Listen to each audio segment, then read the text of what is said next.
সরকারি ত্রাণ সামগ্রী উদ্ধারের অভিযোগ ঘিরে গোপালপুরে উত্তেজনা। তৃণমূলের দুই শ্রমিক নেতাকে মারধর। কাকসার গোপালপুর এলাকায় তৃণমূল কংগ্রেসের শ্রমিক সংগঠনের একটি কার্যালয় থেকে সরকারি ত্রাণ সামগ্রী উদ্ধারের অভিযোগকে কেন্দ্র করে বুধবার ব্যাপক সৃষ্টি হয় উত্তেজনা। ঘটনার পর এলাকায় স্থানীয় বাসিন্দা ও বিজেপি সমর্থকদের বিক্ষোভ শুরু হয়। প্রত্যক্ষদর্শীদের দাবি, বিক্ষোভ চলাকালীন উত্তেজিত জনতা তৃণমূল শ্রমিক নেতা শিবদাস মণ্ডল ও মানস দত্তকে ঘিরে বিক্ষোভ দেখায় এবং তাদের মারধর করে। পরিস্থিতি নিয়ন্ত্রণে আনতে পুলিশ এবং কেন্দ্রীয় বাহিনী ঘটনাস্থলে পৌঁছে হস্তক্ষেপ করে।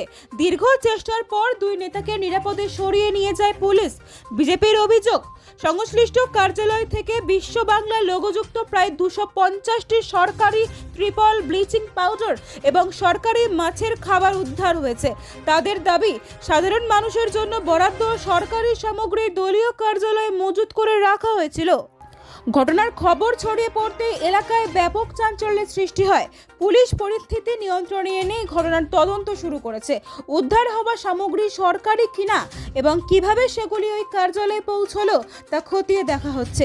তবে এই ঘটনায় তৃণমূল কংগ্রেসের পক্ষ থেকে এখনো পর্যন্ত কোনো সরকারি প্রতিক্রিয়া পাওয়া যায়নি।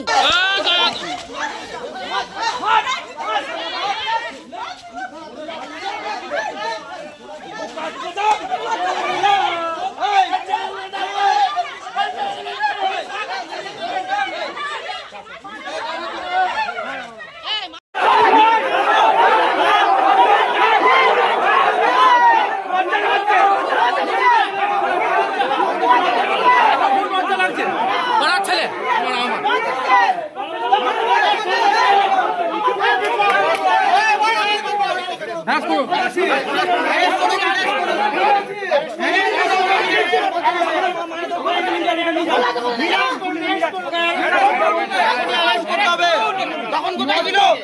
লজ্জা দেখাচ্ছে এখানে, লজ্জা।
যারা বাঁচাচ্ছে তারা জানে না।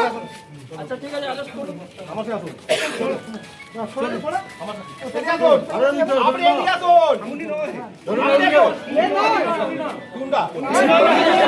ধরে বৃষ্টি লাগাতার হচ্ছে, বর্ষাকালীন ওয়েদার চলে এসছে, বর্ষা ঢুকে গেছে।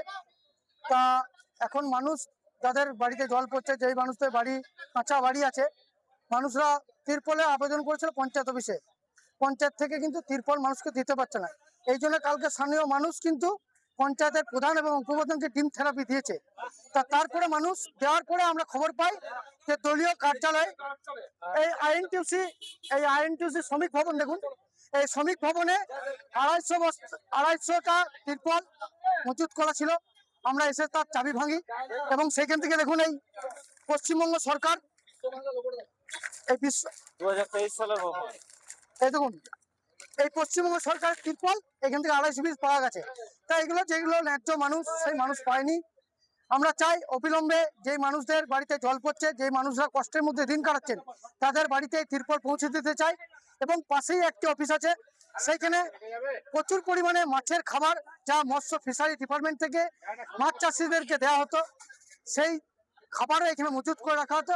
এবং আমরা যেটা খবর শুনছি মানুষের মুখে, যে এই খাবার রাতের অন্ধকারে কেজি দরে বিক্রি করে সেই মুনাফা তৃণমূলের নেতা শিবদাস মণ্ডল নিত। এবং এর সাথে প্রধান এবং উপপ্রধান দুজনেই জড়িত আছে। কারণ এই তিরপল আমরা জানি স্থানীয় পঞ্চায়েতের মাধ্যমে বন্টন করা হয়। এই তিরপলগুলি পঞ্চায়েতের প্রধান এবং উপপ্রধানও ওর সাথে সামিল আছে। তাই অবিলম্বে চাই পঞ্চায়েতের প্রধান এবং উপপ্রধান, এছাড়া আমাদের শিবদাস মন্ডল বেবো তৃণমূলের চোর গুন্ডা, মানুষকে ধমকানি চমকে দিয়ে অনেক ভয় দেখিয়েছেন, তাকে অবিলম্বে গ্রেপ্তার করতে হবে। আর গ্রেপ্তার না করলে আমরা আন্দোলনের পথ বেছে নেবো অবিলম্বে। তাই আমরা গ্রেপ্তার দাবি করছি এবং এর সঠিক তদন্ত আমরা সরকারের কাছে রাখছি। আমার নাম সংগ্রাম মুখার্জি।